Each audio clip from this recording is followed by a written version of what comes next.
Can you guys still hear me? Indeed. All right, I swapped to Wi-Fi. I was just seeing if it dropped or not. It's working, and we're live on the Jedi Academy. Welcome. That's how we do it, folks. That's how we start. Welcome. Good morning, everybody, to the Jedi Academy, where we answer all your Star Wars Galaxy of Heroes questions. If you're new and wondering what is the Jedi Academy, well, that's where we bring the best and brightest of YouTubers and game changers and sprinkle in a little RSG mental damage, and that's how it works. This is a straight Q&A show. So how it works, if you have a question about Star Wars Galaxy of Heroes that you'd like our panel to answer, all you need to do is type your question into the chat. Make sure you put question in front of your statement. It helps us identify it as a question. And then Dr. Finn, Medicine Woman, will scoop that up, and then we will get that to everybody. Let's introduce everybody. So now that you know how it works, we've got Dr. Finn, Medicine Woman, monitoring the chat and scooping up the questions. Dr. Finn, how are you this morning? I am doing pretty well. How about yourself, Ranger? I'm doing good. I need to drink some more coffee here. Hold on.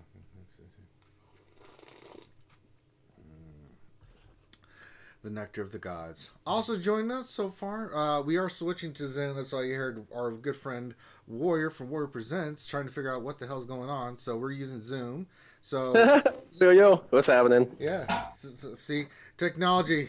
So now Warrior can just use his phone as a call instead of having to do all that other funky stuff. I'm still gonna try Wi-Fi for now. Hopefully it'll be good. That's right. But it gives us options. Now, no one else has popped in yet. It is the holidays. There's a lot going on, and it's a busy time of year. So, if they pop in, we'll be sure to we'll introduce them and say hi, and they'll answer questions, and then we'll have some breakfast. No big whoop. So go ahead and get your questions in. So the sooner you get your questions in, we'll get them scooped up. If we happen to miss one of your questions, just yell at Dr. Finn. I have nothing to do with that. All right. So it's been kind of busy here lately. We've got a lot going on in the game, and by a lot I mean a lot of events. Warrior, I don't know about you, but I am loving all these events. A lot of free crap, basically, in my opinion, and I'm loving it. What about you? Is it keeping you too busy, or what do you think? It's on the edge. We're living on the edge. Holidays don't slow down for me. They get busier. So for me to have 5 to 7 events every day, it's hard to finish all of it actually. But I'm sure for everybody else, they're loving it. Mm-hmm. Dr. Finn, I know you're loving it. I love it, but I mentioned it kind of on our Wednesday stream. The burden that is placed on completing those events that have 8 waves gets multiplied when you have to do like 3 of them. Oh, I shouldn't say have to. When you're able to do 3 of them in order to get all like the free loot and stuff, it's like, wow, the 8 waves is really a lot. Especially when a lot of them you can't just auto. Really? Like the Ewok one, I can't auto because if I don't properly play like the last wave, it doesn't work. Or the 4th wave in that one with Tebow and the 2 Ewoks, the 2 elders, like they'll just go back and forth and keep on rezzing. I've watched the auto constantly just go back and forth and keep on rezzing. It's ridiculous. And then once both of them are dead, like then by that time they're not properly turn meter reducing Tebow, and then he kills someone, and then all hell breaks loose. So, and then of course the Grievous, what is it? The can't remember which one it is. The one with Grievous in the 4th wave and Dooku in the last one. Grievous wave can also wreck you if you don't properly like dispel all the death mark and the healing immunity and stuff. So the 8 waves gets a little bit tedious, but I do like all the free stuff. Yeah. I've managed to space them out over the entire day, kind of like what Warrior's saying. Like I used to have a routine where I'd complete the events early, and now there's just not enough time. So randomly during the day, I'll go in and finish like another tier of an event, and then come back to it later on another bathroom break and stuff like that. That's interesting. I just put in them on auto, so I haven't had that issue. But I can see maybe players that their characters aren't as geared and stuff having to do that. But maybe they have more time, so maybe it's I think it's for everybody. It's different and stuff. But it's a lot of free cool stuff. I can't complain. So I mean, yeah, Galactic Assault Warrior. What'd you think of 3v3? So I liked 3 versus 3 better than I like 5 versus 5. Interesting. I was the opposite. I think because it puts everybody at an equal disadvantage in the sense that we've never in history played 3 versus 3. So nobody really knew what the hell they were doing. We had an idea, we could guess, we could theory craft, but at the end of the day, until you play and go, you don't really know. And so the first one I played, I lost. It was close, but I lost. But I learned a lot. I learned which teams that were 3v3 I went against that were like nightmares. And so I realized those are the ones I have to set on defense myself. And then I learned a few new counters. I was like, I never even thought of that. For example, one team that I tried on 3v3 is I was going through my roster and I'm like, I gotta have something that's durable. And I noticed I had young Han, young Lando, and a Vandor still just sitting around. And I was like, damn, I didn't put any of these guys on defense and I haven't used them on offense yet. But I was like, none of them are leaders. And I was like, well, you know what? I don't even think it matters. Like, there's so much prepared, and there's, Vander's going to bring them back anyway. And young Han stacks offense. I'm like, I think these three will work really well together. And I was like, you know what? Should I go against? Well, there was a Rogue One team. It was the Jin Zeta lead with Chirrut and Baze. And I'm like, I'm going to test them on that because I think that's a pretty easy team to beat. And, it went as expected. It was like a stalemate for the first 2.5 minutes because everything was ramping up, but the constant heal over time with Chirrut just prevents you from ever getting through. But then all of a sudden, Vandor's smashing for like 40, 50K because his damage stacked. And then I had young Han at the end that hit, for like 80K to Chirrut, just one shot. And they ended with full health and protection. I got full points.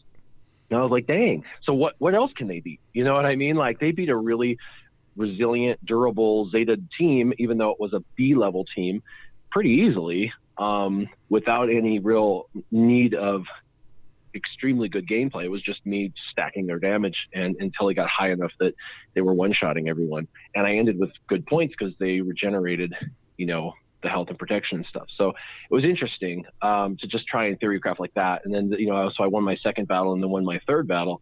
And so I ended up getting second place in the whole 3v3, and I thought, that's better than a sharp stick in the eye. So the old sharp stick in the eye. Yeah. I guess anything's better than that. I like the 5v5 better. I think it's just personal preference. Some people did not like the 5v5 and some like the 3v3. So it's just interesting to hear you say that. So Finn hated both of them, so let's just move on. Let's see here. We're starting to get some questions. They are starting to fly in. I did not hate both of them. You didn't care, Finn. Shut up. My problem is just the times, and maybe it is the holiday aspect of all of this. True. And just trying to relax during the whole. Well, we've been letting the fans pick our teams and stuff like that. It's a lot of extra tax. Yeah, we haven't been taking it super serial. So. And I mean, to be fair, it's not like the 5v5 isn't that much more different than if I was doing territory wars, right? But the difference is with territory wars, I'm more concerned about my guild versus myself. And so if I don't get anything, it's like, okay, that's fine. I don't particularly care. If I start hurting my guild, then that bothers me a little bit more. So I would definitely take territory wars a little bit more seriously than Grand Arena. So I did like that territory wars was kind of replaced with Grand Arena during this time. It made it so I can decide what I want to do on my account when I want and not have to impact the rest of my guild based on whether or not I participated or not. So right. All right. First question is from Hellenix, and the question is, how excited are we that the next tournament 2.0 is 5 versus 5 and not 3 versus 3? I'm super excited. How excited are you guys, Finn, Warrior? Can I say I'm a little worried? Oh. What you worried about? So the new map is different than our initial 5v5 or the one that we had with the fleet. We were looking at it yesterday. So there's only 2 territories. There's a territory at the top and there's a territory at the bottom. The bottom is ships, the top is characters. I don't know how they plan on like differentiating based on like your GP and stuff. But I mean, if they make the bottom 2 fleets, if you're above like 4 million, that's going to be a little bit of a pain. And then the characters probably going to end up with like 6 character options all in just one territory. So there's no real front line or back line in this. It's like a whole different strategy altogether. It's just 2 territories, one for characters, one for ships, and it's hard to figure out how they're going to distribute it for now. I mean, we'll figure it out in just a little while once we get the assignments. Kind of like the original one that had, I think they had us do like 7 per territory or 5 per territory or whatever it was. I can't even remember anymore, but it was just one territory and you just set like 7 territories. Do you remember that? Yep. It's going to be something like that. Yeah, that's what it looks like it's going to be. But my more concern is with the fleet area more so than the characters. I mean, I'm fine with 3v3. I'm fine with 5v5. I think both of them just provide something. It's a little different with 3v3, so I don't mind new strategy aspects. It's the fleets. If they go to 2 fleets in defense, if you're above 4 million, that's gonna be pretty interesting, I think, to figure out like how people are gonna deal with that. So that's my only concern with this one. All right. Let's see here. Can you guys hear me? Who it is? It's Ramon. My Ramon. What's going on? Look, everyone, Ramon figured out how to use the link. I had to do a little bit of work, and I wasn't sure if you guys could see me on or not. And we always know when you're on.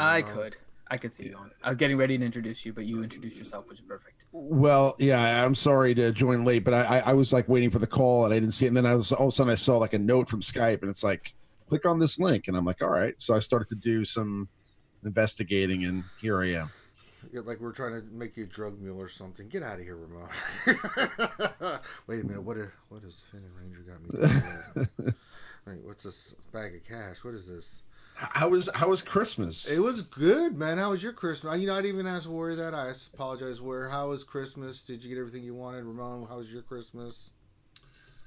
Well, my son was really stoked. He got a bunch of games, a PlayStation, a bike. Jesus.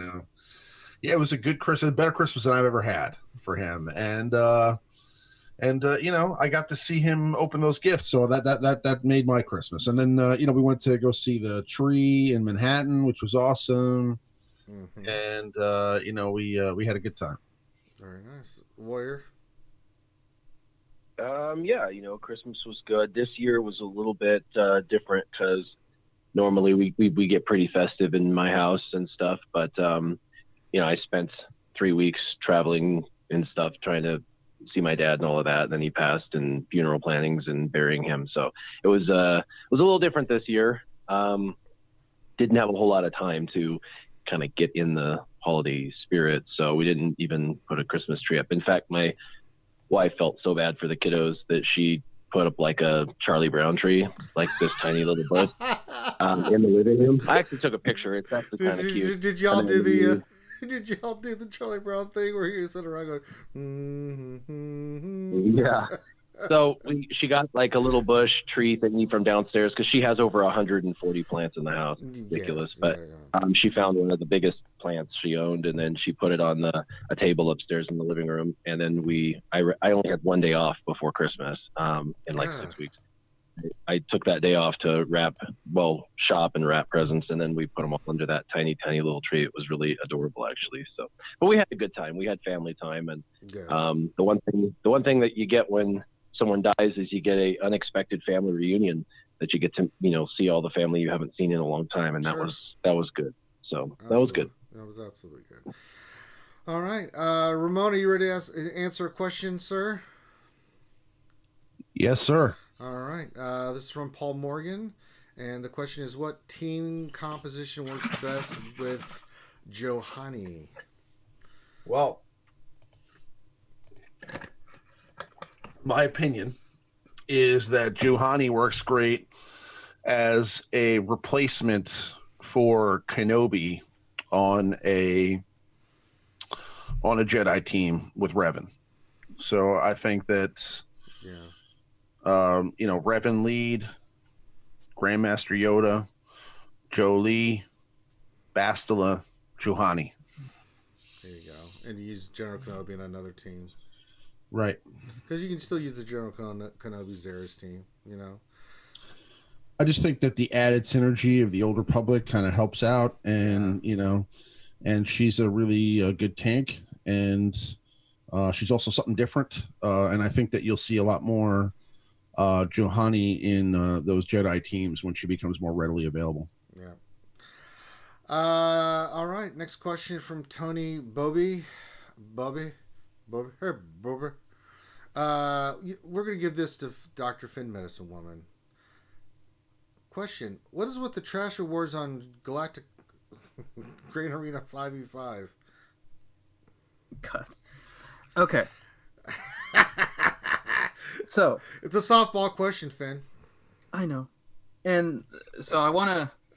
I know as I'm going to answer this, they're going to start calling me CG Finity, but that's fine. The rewards are not trash. Here's the thing. I think we all have a little bit of a short memory right now, which is territory war rewards were not all that great, to be honest. There was not a huge difference between winning and losing. And part of what drew people to territory wars was just the competitive aspect of it. So the competitive nature of Grand Arena is really what's supposed to be drawing people, not the reward aspect of it.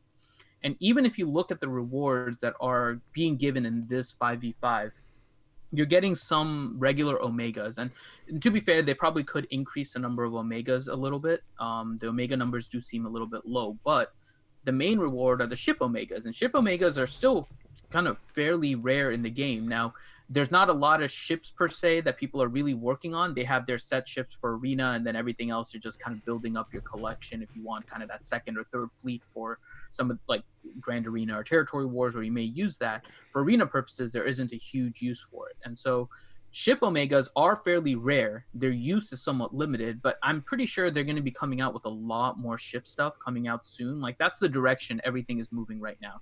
They're probably going to get the OT Falcon here soon, and we can probably expect a lot more ships, I think, in this upcoming year. So I don't think the rewards are terrible.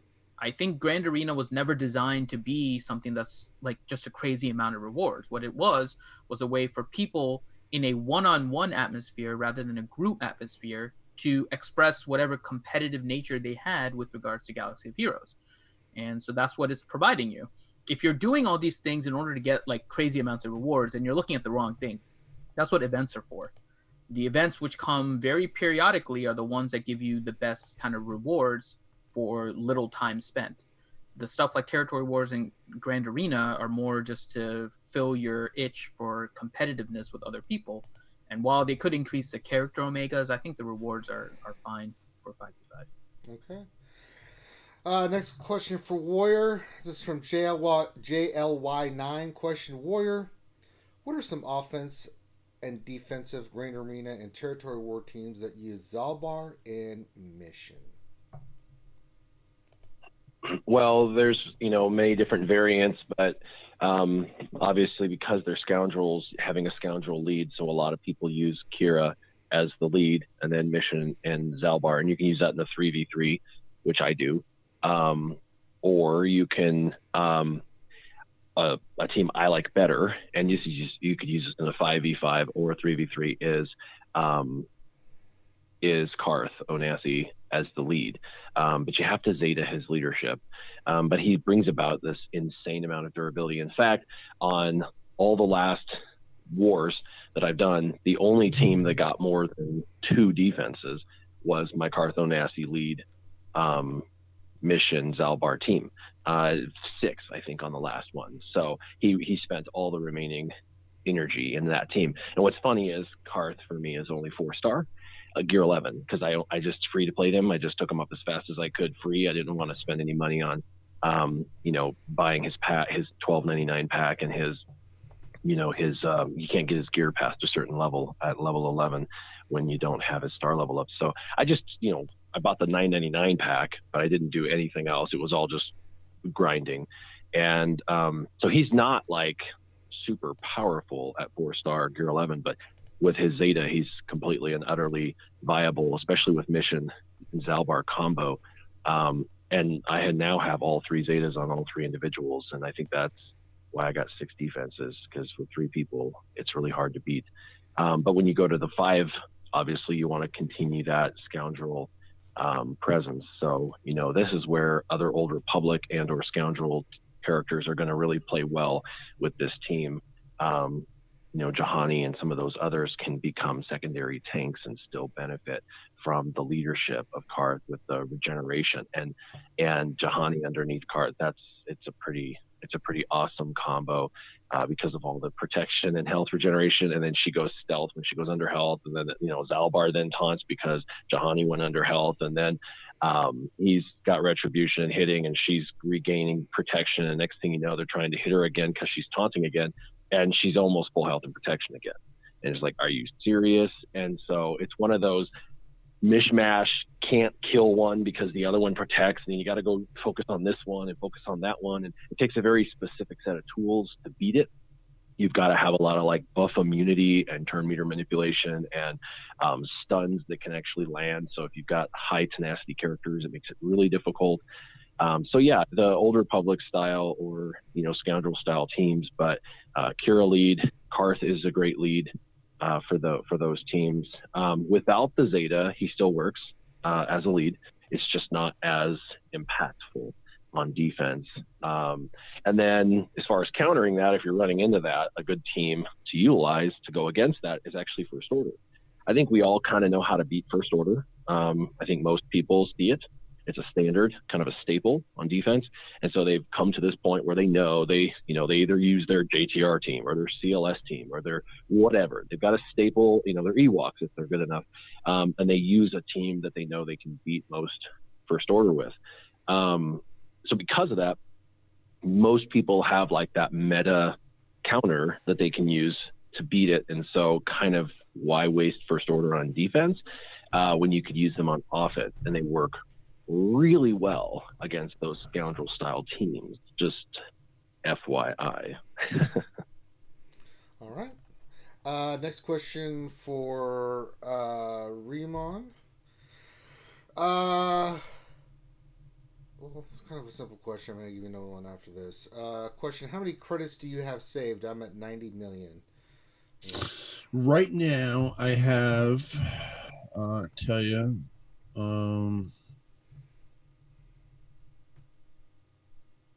I have 35.5 million. Yeah, I think I was at I was at 85 million, but what I did the other day when I was doing misses, I don't know what got into me, but I was doing Miss Show when we started talking about mods and having excess mods, and I just said sick of it, so I went through and leveled every single mod looking for speed mods and sold the rest. And it took me quite a lot of credits to do that, so I think I'm at 76, 77 million. I haven't looked since I'm doing all these events right now. Yeah, with the holidays, they've kind of slowed down with the marquees, obviously. So there's not been a lot of characters to spend 6 million credits on. So it's really pretty much just using it on mods, right? So I mean, if you're not doing a mod like a massive mod update, and they also lowered the cost of leveling up mods too, so it's even cheaper now. Yeah. So it's like yeah. I mean, the credits are not as much of a grind right now. Or how many do you have? Like 900 million? No, so I only have maybe 18 to 20 million at any given time, and the reason is I don't see a need to hoard more than that. If 2 or 3 characters come out in a month, I've got enough for them. I can just hold off. And then 2, I don't buy credits anymore. I've been buying prestige because I want enough prestige for 2 capital ships, because I have a feeling they're going to hit us hard with 2 capital ships back to back. And I think they're going to do that, so we waste all our prestige on the one and not the other, and so it's going to create diversity because people are going to have to choose. Like, oh, I want to go in on that one or that one. But aren't you getting prestige out of the Squad Arena store? Yeah, but that's where you buy credits. Yeah, you can buy like where you buy prestige is where you buy credits. And I used to buy credits. I mean, I used to have like 150 million credits, but I don't buy credits anymore. I buy prestige, and I've got like 2,300 prestige, so I have more than enough for 1 capital ship. But I'm working towards that 4,000, so I can have enough 2 capital ships. And so that's why I'm not buying credits. So I'm not buying credits. So I just naturally go up in credits through the events and things like that. But I always shop the mod store. I do a number of refreshes for 15 crystals, at least 3 or 4 a day. I try and go in at every reset, and I'm constantly looking for a mod. And then, of course, I buy a number of mods. Most of them are trashed. They don't roll well, but I have to, because I've got to find, I'm very keyed into the triangles, the arrows, triangles, and pluses, but mostly the triangles and pluses, to try to find a very specific mod primary with a very specific mod secondary that I'm looking for. And, some days I find none, and some days I find 2 or 3, and most of the time I buy 2 or 3 and then they roll like crap. But I have to continue to try, because what I have found with Grand Arena, it's there is no like team compensation. Like in Team Instinct, when we go against, Alliance, there are stronger characters and weaker characters. And if I don't have as good a mods as Miraxis, let's say, I can just pick a team that has comparable mods to mine, and then I can go against those teams and do well. But if I am faced against their toughest guy with the best mods, I would probably lose that battle, which is why we defer to some of the guys that have better mods in our guild.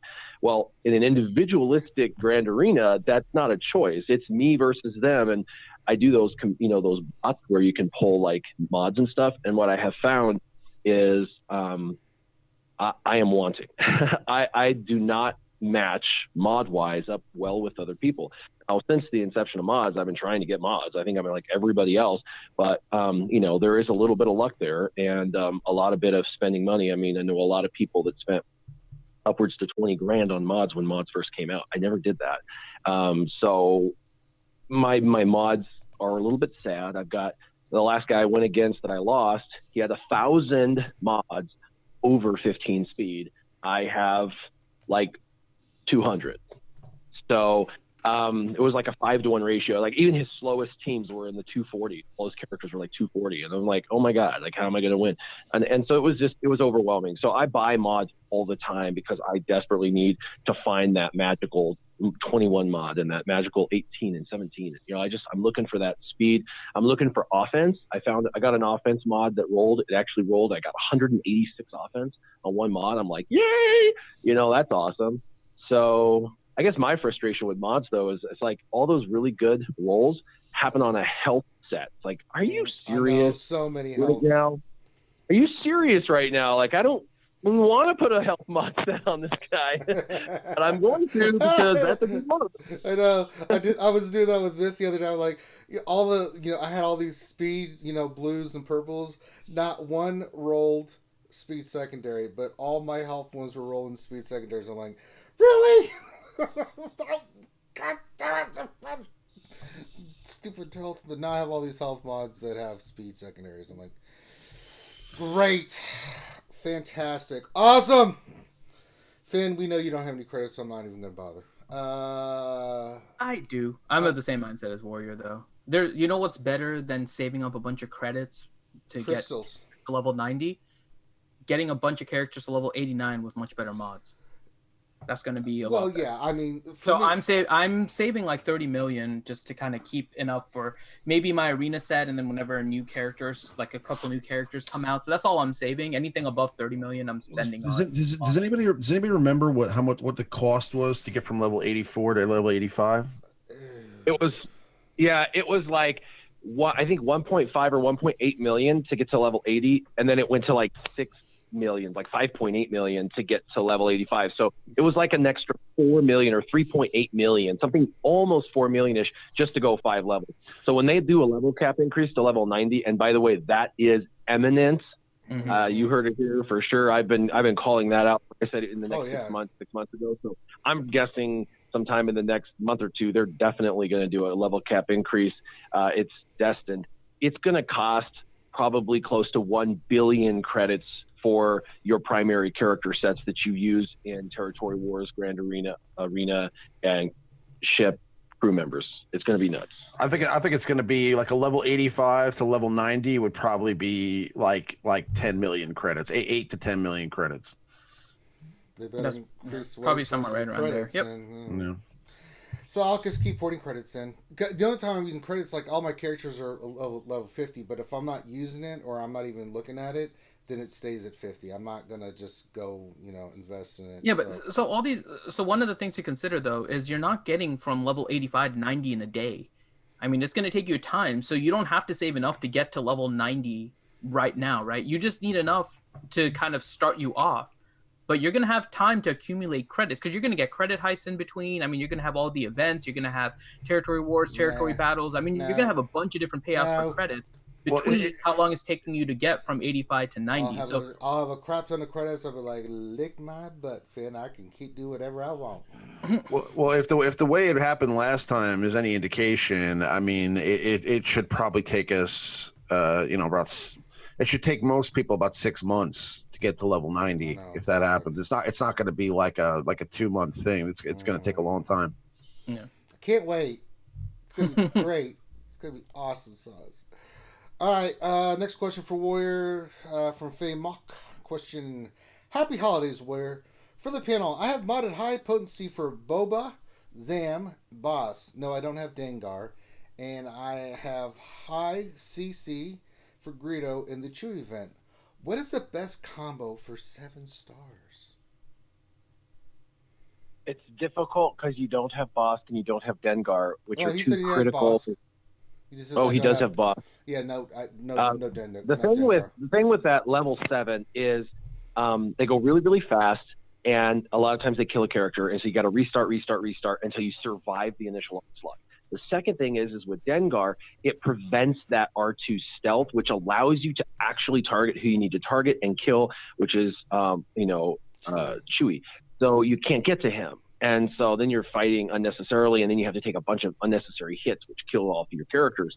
So truth be told, I know other people that have done it with like a Zam lead, that did massive manipulation on the turn meter with the bombs and stuff. And I've heard of other people that have done it with other free to play combos, but the few events I watched, it was like 200 tries before they made it with those types of teams. Everyone hearing me right now, Dengar is like crux. He's almost more important than Bosk. I mean, Bosk brings about a durability that helps you once you survive the initial onslaught kind of win, where because he brings back the health and protection and stuff. And he's got an easy payout. That's a huge part of it, is the payout, because once you hit payout, it's just over. You'll win for sure. But I don't know. Without Dengar, I would obviously do a Bosk lead with the rest of them. And I would, if you have Zam Wessel, I'd probably bring her in and try and bring in anyone that does your thermal debts and try to place those. They're, undispellable, and then just have her target those individuals to try to keep the turn meter train going and doing damage on everybody. And it's just RNG, but you're gonna have to survive that initial onslaught, and then as soon as you can take Chewie out, it's fine. Once that's over, you can then take Han out, and it just kind of falls down from there. But it's really, really tough with the setup that you have without Dengar. Dengar is pretty amazing. Yep, I agree. Next question will go to Dr. Finn Medicine Woman. This is from Jason Krulik. Question: Is JTR C-3PO, Resistance Trooper, BB-8, and R2-D2 the best P1 team now? And who should JTR call to assist, BB-8 or C-3PO? Thanks. Okay, so is it the best team right now? Yes, it's pretty close between the Jedi and the Jedi Training Ray. So far, I've seen like Jedi Training Ray gets somewhere about 10 to 15, and Jedi Training Ray gets somewhere between 15 to 20, and Jedi keep adding Ray at the end of that. Jedi get 10 to 15. So they're both really good, but it does appear that the Jedi Training Ray with C-3PO ends up being a little bit better. As for who to call, I mean, I would call your BB-8 after you get your translations up with C-3PO. Once you get your translations up with C-3PO on the characters, I mean, sorry, not the translations, the confusions. Sorry, the confusion. When you get confusions up on Nihilus, that'll get you a better kind of rolling along here, because you'll get 50% defense down and all of that once he gets the 3 stacks. Then you can start calling BB-8. So I think it depends on where you are in there. I haven't played around with it yet, so I'll leave it to Warrior or Ramon if they've actually tried it, if they think any different. I'm gonna try it today. Actually, we've got a heroic. Yeah, I'm gearing up mine to actually take it in there. I'm pretty sure you use C-3PO to get the confusions up first, and then you can call BB-8 to assist. Yeah, I've got 3PO all Zeta to all Omega. He's gear 11, about to be 12. So I figured I'd run him today in the heroic Sith. So, well, I'll give you an update on that. But Ramon, Warrior, anything different on that one? They were mesmerized by your words, Finn. All right, next question for Ramon. Question from Tony Bobby. Question: do you guys think that Grand Arena will end on a 1v1 or a 2v2? I think it'll end on. You mean, like, do you think this Grand Arena, or do you think we'll ever have that happen? 1v1 or 2v2? God. I can't imagine a 1v1. I think that would just be. I think 1v1 is more just. I don't know. I mean, it'd be kind of fun. I mean, don't get me wrong, that'd be interesting. But Nest versus Nest. Nobody wins. No, I think 3v3 is like the lowest they're gonna go. Yeah. But to go back to what Finn was saying, I missed the question, so I just heard you say my name. It was the JTR.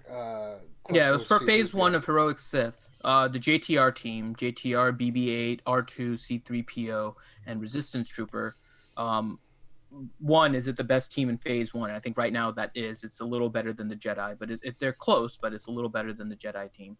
And then the other question was, who do you call to assist, BB-8 or C-3PO?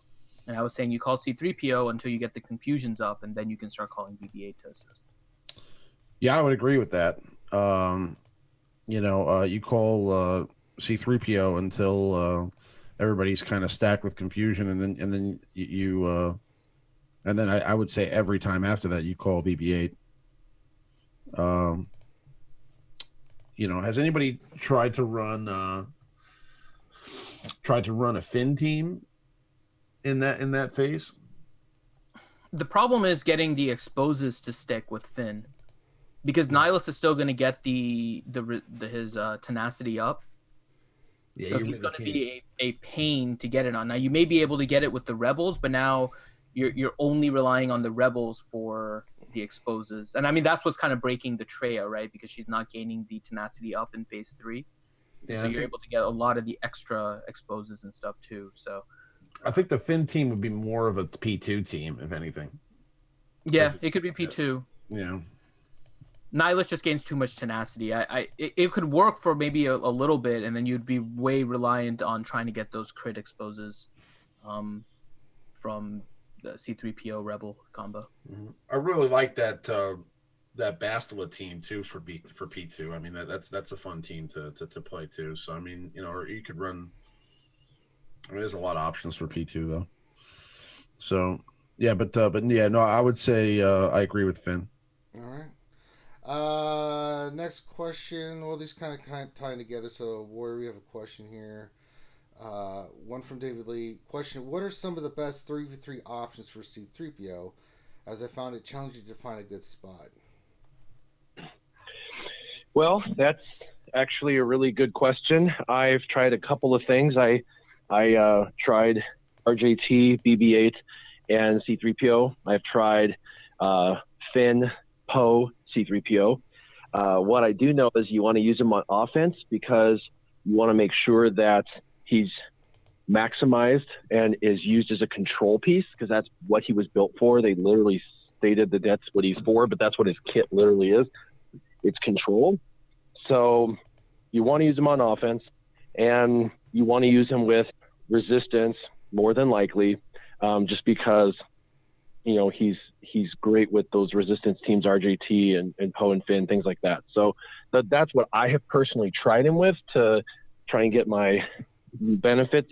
I don't use him with my Rebels because especially like 3v3 and stuff like that. I was using CLS with Chewie and Han, and I didn't see removing one of them as beneficial to putting him in there. But obviously he works well with Rebels. It's just I felt like he had there was more ability to kind of diversify under the Resistance banner. But it's a good question because I mean we're all still just exploring and trying new things.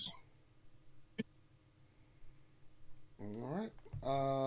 Let's see. And then the other part that was kind of related from Jason Coonan, question: War does gearing up C-3PO all the way to gear 12? Is gearing up C-3PO all the way to gear 12 necessary, or is his usefulness in his kit to other allies? That's a good question. His usefulness is in his kit, and he's pretty. I mean, he can go stealth and things like that. So he's pretty good with staying alive. I've seen a lot of people use him at like gear 8. So the truth is, he doesn't have to be, gear 12 or anything like that. 7 stars the most important, and the lowest I've seen him utilized was about gear 8. But if you're going against any kind of a team where there's constant AOE, such as Jedi, he's not going to last because he's going to keep getting hit. And at gear 8, he's going to be dead after 3 or 4 of those AOEs minimum, maybe sooner. So it depends on what you're facing as to whether he's going to need that extra gear or not. But gear 8 minimum, 7-star gear 8, and his 1 Zeta would make him usable for most search situations. All right.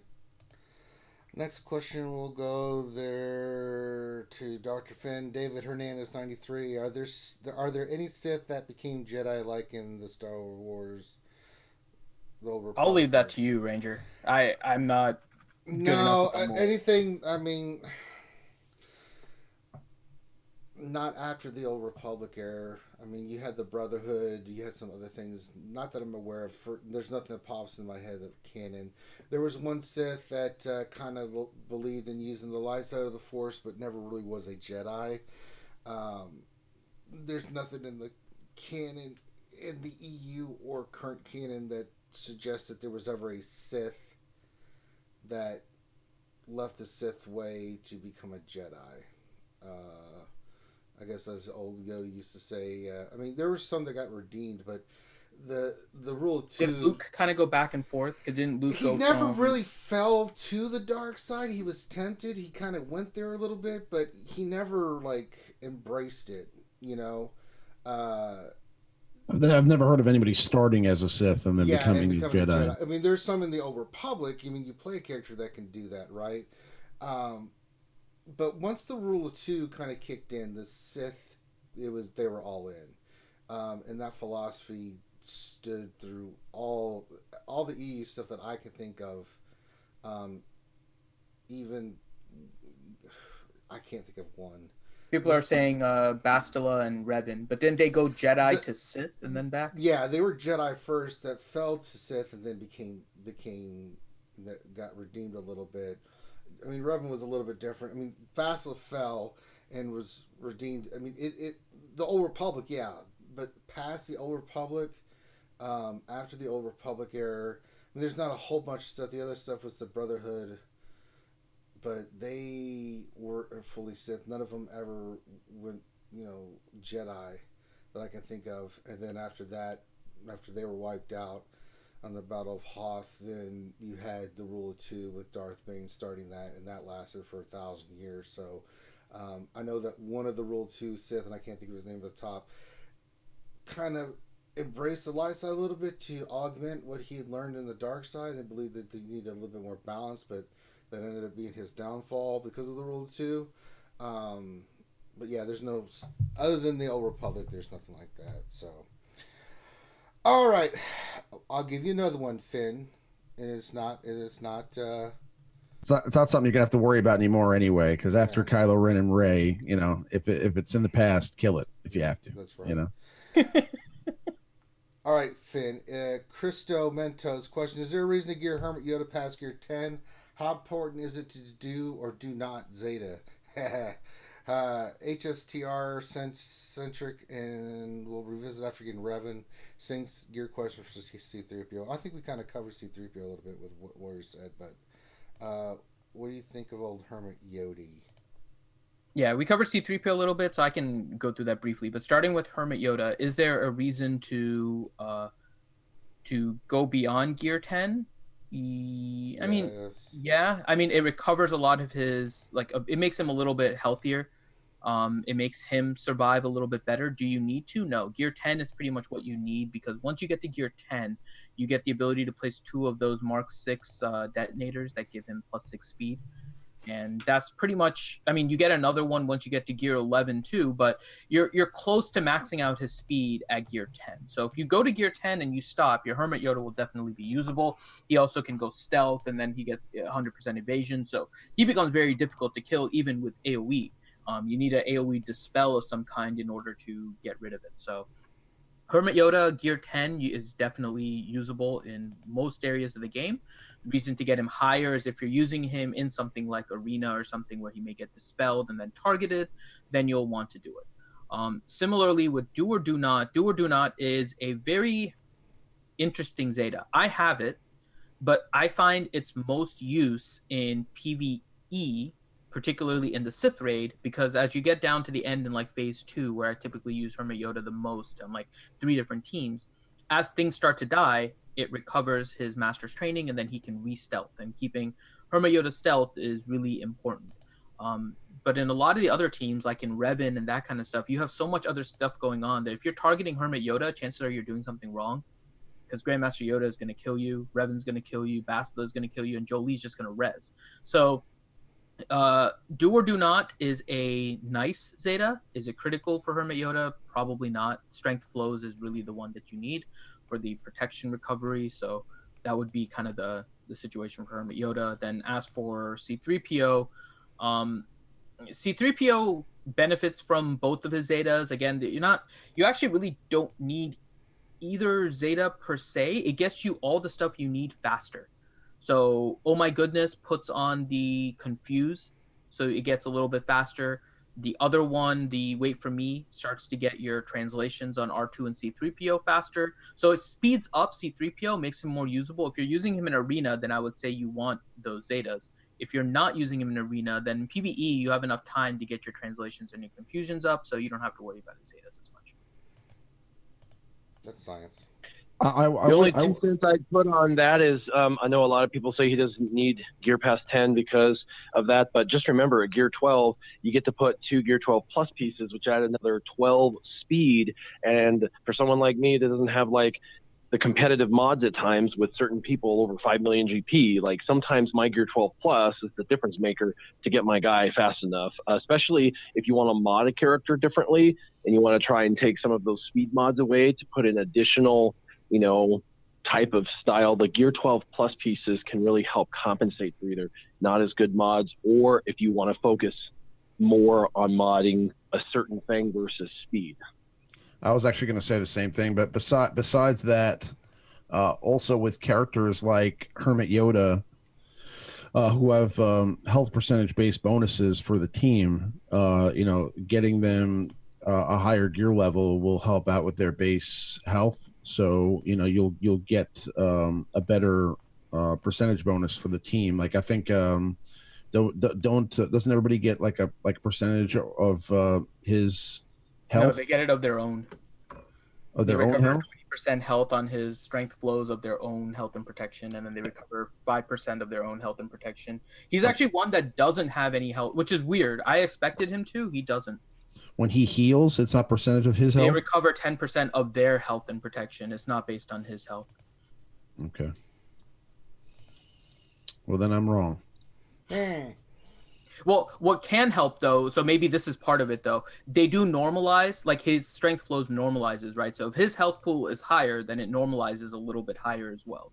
So it's not like a direct heal per se, but he's probably going to be the one that gets hit the least. And since he's getting hit the least, he's going to probably have the most highest health remaining when he uses strength flows to normalize. So that can also help. Science. All right, next question. Question for Warrior Jason Krulik. Warrior, do you think Malak comes before Darth Revan? I did. I thought that was going to be the case. I thought that we were going to have Malak first, and we still might in February, and then they might do Revan like in the fall or something. But I don't know. I've made some good predictions in the last couple of years, and I made some horrible predictions in the last couple of years, namely the Han Solo tunes being used for something relevant that never came to fruition, really. So, honestly, I don't know. They may just skip him altogether. Who knows? I don't know. Honestly, I'm completely confused sometimes to their reasoning and stuff. And when they think that we're onto something, sometimes they just reshift stuff. Well, something we're doing this month, we're going to do in 3 months. And something we're doing in 3 months, we'll just move it up.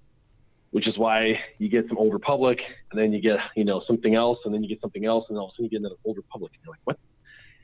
Why? Because they're mixing stuff up, because they're trying to throw us off the track, kind of. Yeah. I don't know. We'll see what happens. All right, next question. We'll go to you, Remon. Stickmaster 500. What's your opinion on the Vader fan film by Star Wars Theory? I adore that small little movie thing. Have you guys all seen it? I need Finn to finish watch. I think it's awesome. It's sick. Have you seen it, Warrior? Yep. Yeah, I mean the way he uses it's clearly made by a fan, right? Like it's there's a lot of fan service in there. Oh, yeah. It's like and clearly somebody who loves and thinks that Darth Vader is the greatest thing that ever happened. You know what I'm saying? So I mean, it's like, it kind of gives justice to the character because he's like shown in a light where it shows that he's like a lot more powerful, and then also that he's more of a victim, and it kind of makes it kind of does what everybody wants Vader to do, where it's like it shows him like kind of overpowering the Emperor, but it's I think it's really well done. It's probably it's one of the best fan films I've ever seen. Yeah, I agree. I think yeah. I mean, the one that I had up, my favorite fan film up to that point was the Maul, the Princess one. Oh, I love that one. Yeah. I love that one. And there's a Nihilus versus Revan one too. That's pretty solid. But this one, no question for me that is ridiculously good. If you guys have not seen it, I suggest you go watch it. It is phenomenally good. All right, let's give you another one there, Remon. Question: what's a good leader for the vets? I geared them to 11 for JTR. I experimented with Lando in 3v3, but I think here might be better. Are there any good options? No. Okay. Well, I'm just kidding. The best lead. I mean, I don't think there's any leader for the vets that'll make them, worth the investment for I mean, listen, you leveled them up to get JTR. That's really what you got out of them, and that's why I was kind of a proponent of the Revan event, because I felt like the Revan event actually gave us characters that were worth the investment. Unlike some of the events that we've had in the past where I mean, you're leveling up characters just for no reason. I mean, again, you got the Phoenix characters. Yeah, Ezra's pretty cool, and I've gotten some fun out of Sabine. But to be honest with you, I'm not a huge fan of Kanan, Hera, or Zeb. I mean, Zeb is actually okay too, but overall, I mean, besides putting like a kind of like a throw like a slapstick team together for for a back wall and territory wars. The Phoenix really aren't that great, other than the fact that they add ships and things like that. I mean, it's again, the value is, I guess, there ultimately because they are ship captains or whatever. But I'm just saying, as far as like the Revan event was concerned, I think Jolie, Bastila, Zalbar, Mission, and T3, whenever droids come back around, are all great characters. In the JTR event, the smugglers. Wait a minute, we're talking about the veteran smugglers, right? Mm-hmm. Yeah, I mean, you're not really getting a ton of value out of them. But if you're talking about a leader that could make them better, I would say Kira. Well, I mean, that was a question. It was like, let me see here. Like, if it's for the vets, I mean, it's got to be Kira. Experimented with Lando, but yeah, I think that they were saying that they thought that it was Kira. I think it's Kira, and then you're gonna have to have like maybe Nest on that team, and maybe L3. If not, if you're running like a rev, if you're running like another scoundrel leader, I don't know. I'd have to look at their kits a little bit better to say 100%. But I've really never used them. Yeah, I mean, I'd say Kira is the answer. I mean, yeah, Kira's pretty nasty. All right, they get stacking offense bonuses between the two of them. They kind of like when Han gets hit, Chewie gets stronger and stronger and stronger offensively, and Kira gives attackers plus 10% offense stacking up to 3 stacks, so up to 30% additional offense. And with the additional stacking offense, I could see them in a 3v3 being actually one of those teams that people are like, oh, that's trash, and then they go in and they get smoked because they didn't realize that every debuff under the sun exists with just those two guys. And all of a sudden they're ability blocked, and then all of a sudden they're dazed, and all of a sudden they're buff immunity and stunned, and they're like, what? And Kira's there doing dispel, and they're targeting the one character you didn't want them to target, and you're like, what the heck? So Kira would work really well. I remember you talking about how you really wanted to use them one day, like a long time ago.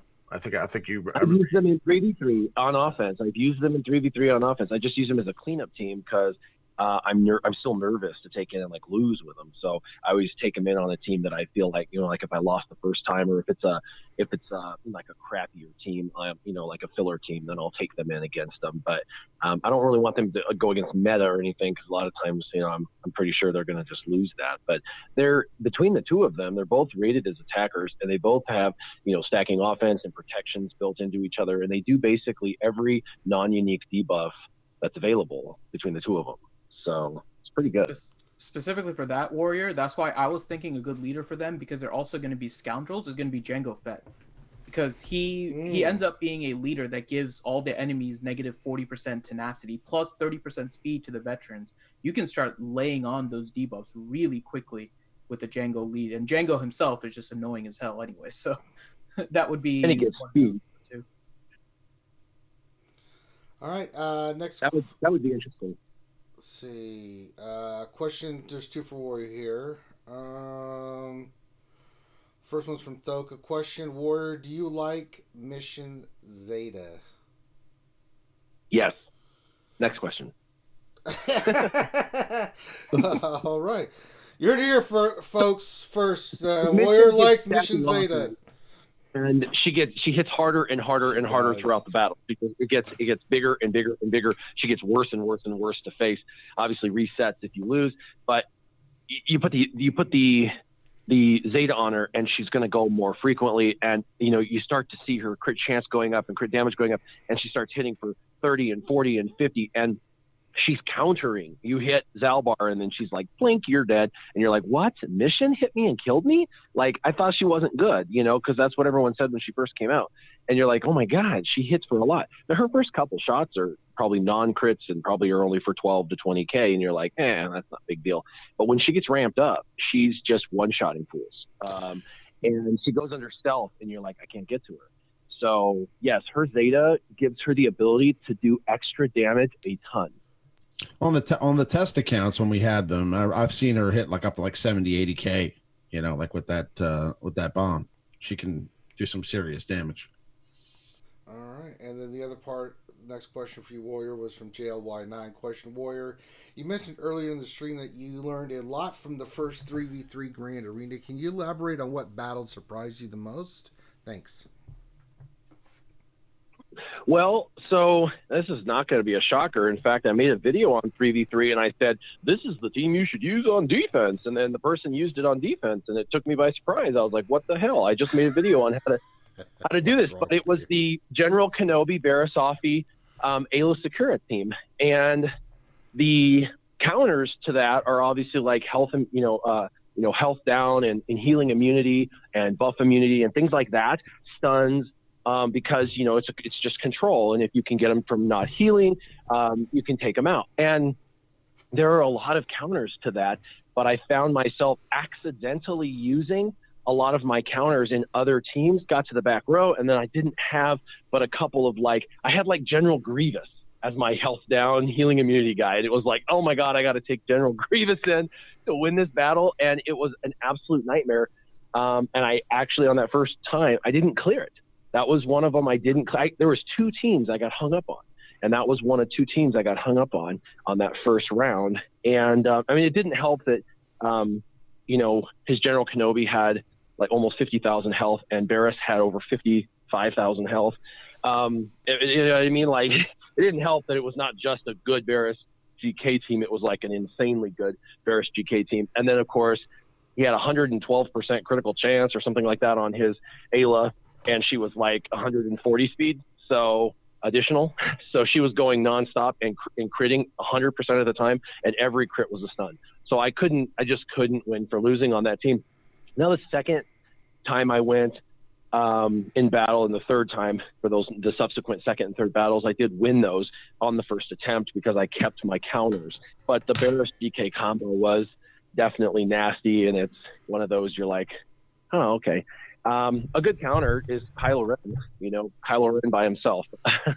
he's surprising, it's amazing what he can do with the AoE and stuff too. Plus, by the way, Kylo by himself's good against Night Sisters and stuff. Kylo's insane about everything. I don't know, he's nuts. You can't hide anyone from him. He just spams his AoE and or he recovers all the protection loss, and he'll hurt himself if you're not hurting him, and then do additional damage. So you just got to keep keep Nest on offense just for herself. You can literally just use her by herself to take out a rebel squad. You can use Kylo Ren to take out a single squad. There's a few characters like that just by themselves can take 3 characters pretty easily. For example, Nest versus a Bastila team, you don't have to use Night Sisters on offense against them. You just use Nest, and it'll do just fine. All right. Let's see here. Arcaron. We'll go to you, Remon. Do you think there's going to be an increased source of credits with a new credit crunch? Level 90 maybe coming around the corner. No, I think that they kind of overdid it with the credit heist in the first place, and I don't know. I think that they'll kind of let that rock for a little while, but I do think that eventually there may be another tier added to the credit heist. The credit heist, yeah, that may happen. You don't think they'll increase any of the rewards from GW or anything like that? No, I think that stuff will stay the same. I think that, like I said, there may be another tier eventually added to that, but I think for the most part, what we're going to see with a level cap increase is just an increase in the salvage that we get from the challenges, and they'll add another tier to all the challenges, and we'll get possibly an Omega Mats challenge that occasionally drops a Zeta. Okay. Next question. Finn, we'll give you one. Paul Bracamani question. Have you guys had any success with any weird off meta teams in Grand Arena? You've done some weird crap in Grand Arena, Finn? Well, yeah. They gave me weird crap to put in. So I did have defenses, and I don't recommend this team because Thrawn should be saved on offense, but I did get a couple of defenses with my Thrawn Magma Trooper Shore Trooper team, but that's probably because Thrawn is my fastest character, like the V18, so I'm pretty sure that threw off whatever they were attacking with, so I wouldn't recommend that on defense. I don't know how off meta this is, but the one that I put in earlier before my last round where the people voted as Kira lead with Han and Chewie. That was the team that I got a few defenses. It was in my back line, and it actually wasn't defeated and had 3 attempts on it. and I was watching the attacks, and like every single time, because I guess Han would start out with his opening salvo and regain protection from Kira lead, he kept on like gaining protection between attempts. And so they weren't actually like making it worse because they loaded turn meter on the first try. Afterwards, it was just constantly just regaining protection over and over again.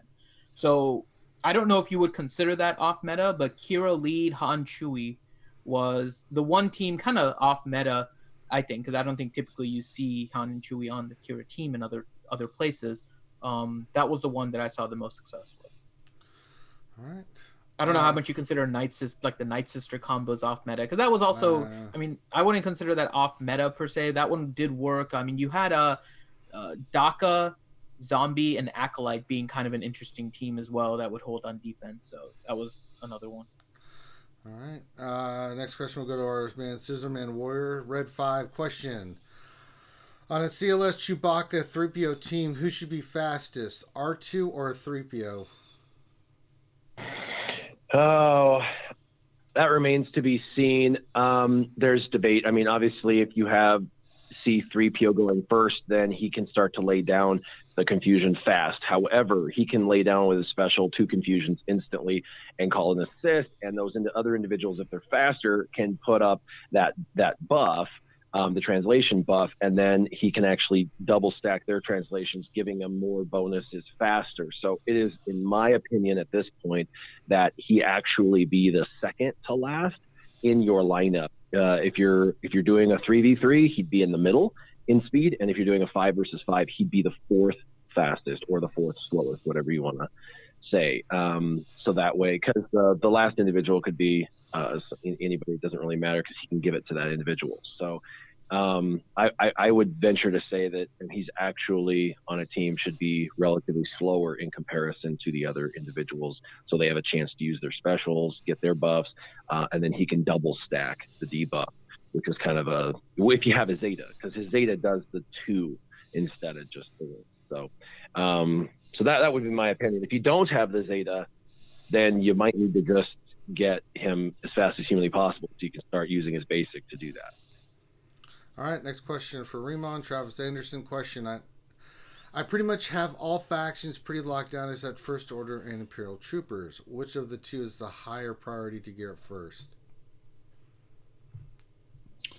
Imperial Troopers or what? What other faction? First Order. I would say First Order. Imperial Troopers are a bit more important for territory battles, but First Order really adds another dimension to territory wars and Grand Arena. And if you're just talking about overall, which factions are going to be, more viable, like let's say if you were having one team versus the other, like mods always come into play. I just feel like First Order would be a stronger team. Now, you're probably going to need the correct characters though too. So I mean, you definitely want to have, First Order Executioner in there. Oh yes, Kylo Ren Unmasked. First Order Stormtrooper. I'd say regular Kylo Ren should be a part of that too. I would say the priority would be First Order, then Imperial Troopers. Although I think as more people get Range Trooper to 7 stars, I do think that that will kind of increase the viability of the Imperial Troopers if let's say you have the correct components there. So I'd say like adding a Range Trooper would kind of change the dynamic. But if you're like just talking about gearing up characters and you don't have Range Trooper at the time, I would say definitely First Order. Okay. Next question. Warrior Widow 73 question at 3.4 million GP. What kind of things should I have accomplished with my roster? Should I continue to make teams gear 11 still or push more to gear 12? So the question, what else, 73, is what's your spending habit, if any, and how long have you played for? And the reason I ask that is because if I have people that have played 6 months and are at 3 million GP, so my suggestions to them are going to be different than somebody that's played for 3 years and is at 3 million GP. If your spending habits are such that you don't spend a whole lot of money, rarely if ever, or just on special occasion type situations, then, you know, gear 10, gear 11, gear 10 for suboptimal teams, gear 11 for your like main teams. And then you want to obviously gear 12, any of your arena teams or anybody you're using in the Sith raid, to try and, you know, benefit yourself, max scores for points so you can have that return on investment. Same thing with crew members and ships. So you got to be really picky and choosy who you take up. But if your spending habit is that of a consistent dolphin or whale, where you're spending, you know, $50 every month or $100 every month, you can start to diversify significantly faster and, you know, access all of the legendary tunes faster. And those teams that are required for legendary tunes, if any of those characters happen to be useful, for example, Jolie, Bastila, those would be non-essential characters for other people, but would be essential to take to gear 12 for you because you've got the investment capability to focus on those individuals. So, you know, whether people spend money or not makes a huge difference as to whether they should continue developing a particular character. I like to call certain characters luxury characters. Mission and Zalbar are luxury characters. They're amazing, but in a free-to-play world, they don't really have a home until the individual's at extremely end game and has the majority of all the other characters, and then those characters will still only get probably gear 10 or 11 until, you know, they get Revan and stuff. And so it's just very difficult because there's so many really good characters like CLS and R2D2 and C-3PO and Chewie and Emperor Palpatine and Yoda. Like, these are legendary style characters that need to be had, and then they need all of the energy and effort put into, because those are the most overpowered characters that make teams or break teams.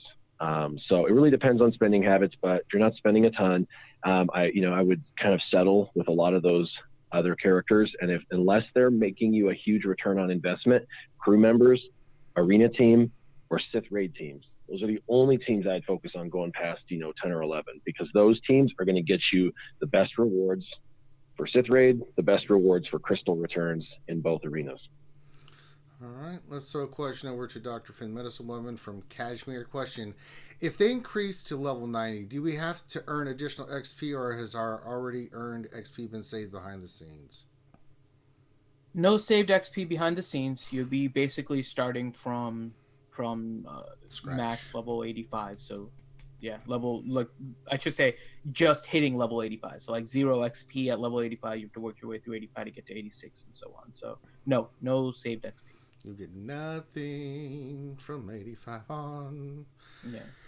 All right. What you can do though, and this is something that I know, it depends on where you are in the game too. If you're at the point where you're done with Cantina energy, right? If you think that the level 90 cap is on its way, consider hoarding your Cantina energy, because you can burst spend all of that at once to gain that extra XP. Again, this is only if you're really late game, you have all the characters from Cantina and stuff farmed. You don't particularly need you could always use Shard Shop currency, but it's up to you if you want to farm like the crew node for Shard Shop currency, or whether or not you want to save for the XP to get to level 90 a little bit faster. But you can overstock your Cantina energy potentially for the next few months, and then get a big burst once level 90 is hit by spending all of it. So, all right. Next question for Remon from Decepticons. Question: I have an MK12 Armatech stun gun gear 12.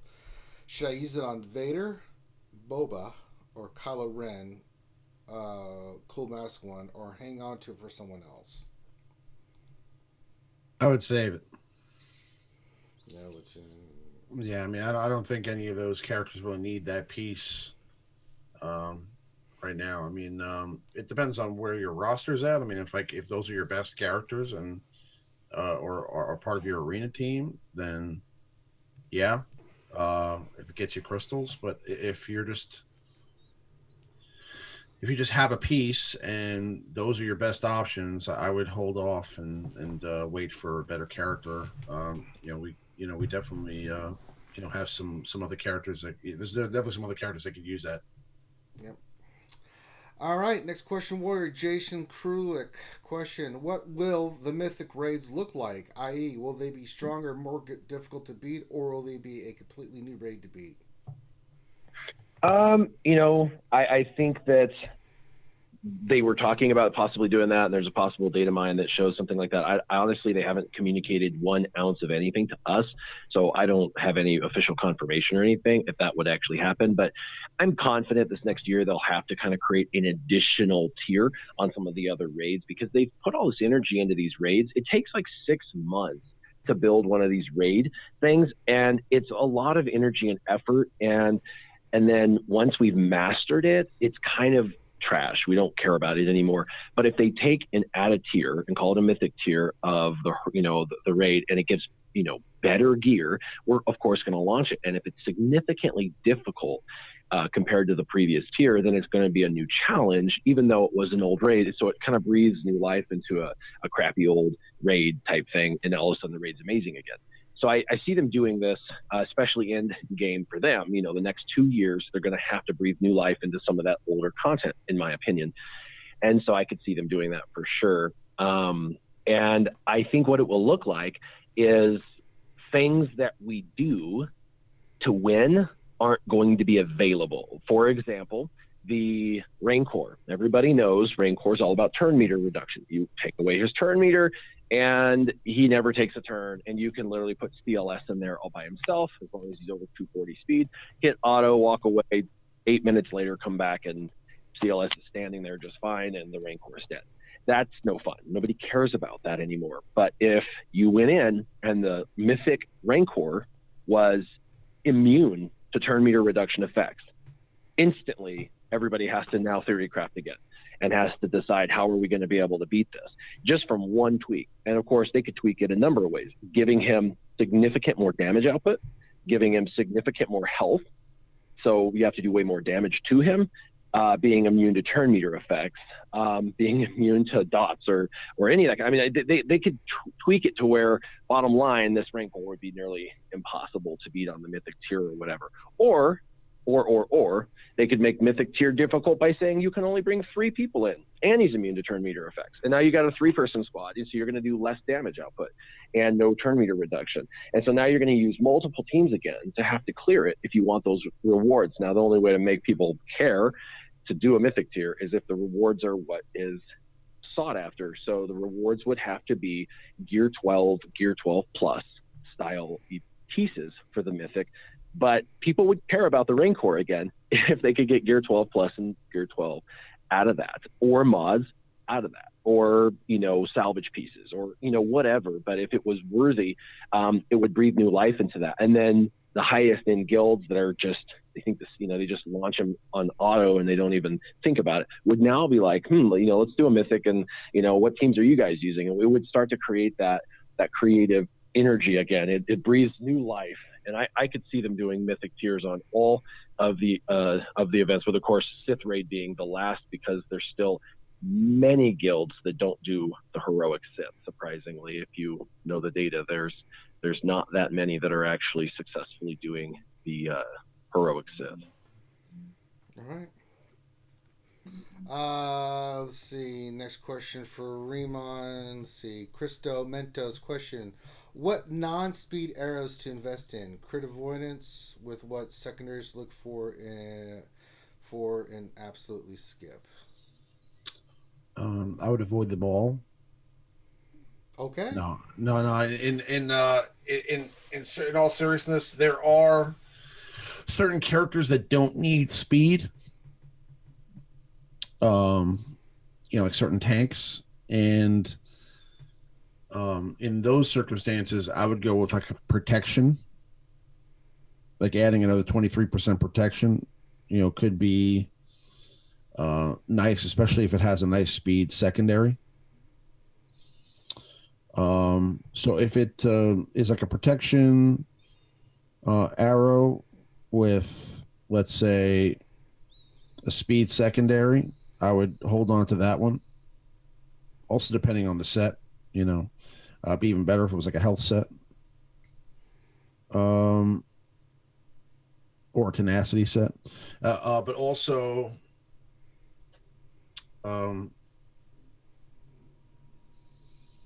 yeah, I don't see a benefit to accuracy. I don't really see a benefit to crit avoidance unless you're. Yeah, no, I mean, again, you could have some specially, modded teams, and I feel like there may be a day where crit avoidance is a bigger deal, or offense. But I think that the only circumstance where speed is not going to be really the number one thing you're going for is going to be on a slower tank, or let's say a character like B2 battle droid that gets a ton of turn meter, so the speed doesn't really matter that much because they're going to go all the time anyway. And in those circumstances, you're probably just going to want them to be tankier so that they last longer. So I would say protection would be the one circumstance where I would go for it. I mean, Warrior may have a different opinion, but that's just what I think. I have 7 characters with crit avoidance on them, and I recommend all 7. But not everybody uses the characters I use, so. I have the same thing, Warrior. I have like 6 or 7 characters with crit avoidance. I also have characters with offense primary, health primary, protection primary. Yep. I just don't feel like the crit avoidance percentage is high enough to really warrant. Well, look at it this way, Remon. If you can get, so I consider this my holy grail of mod, right? Which is speed is definitely important, but with the right rolls, you can get over 20 speed on a arrow. And that's what I'm like. One of the things like Warriors mentioned, like he's buying particular mods and chasing it.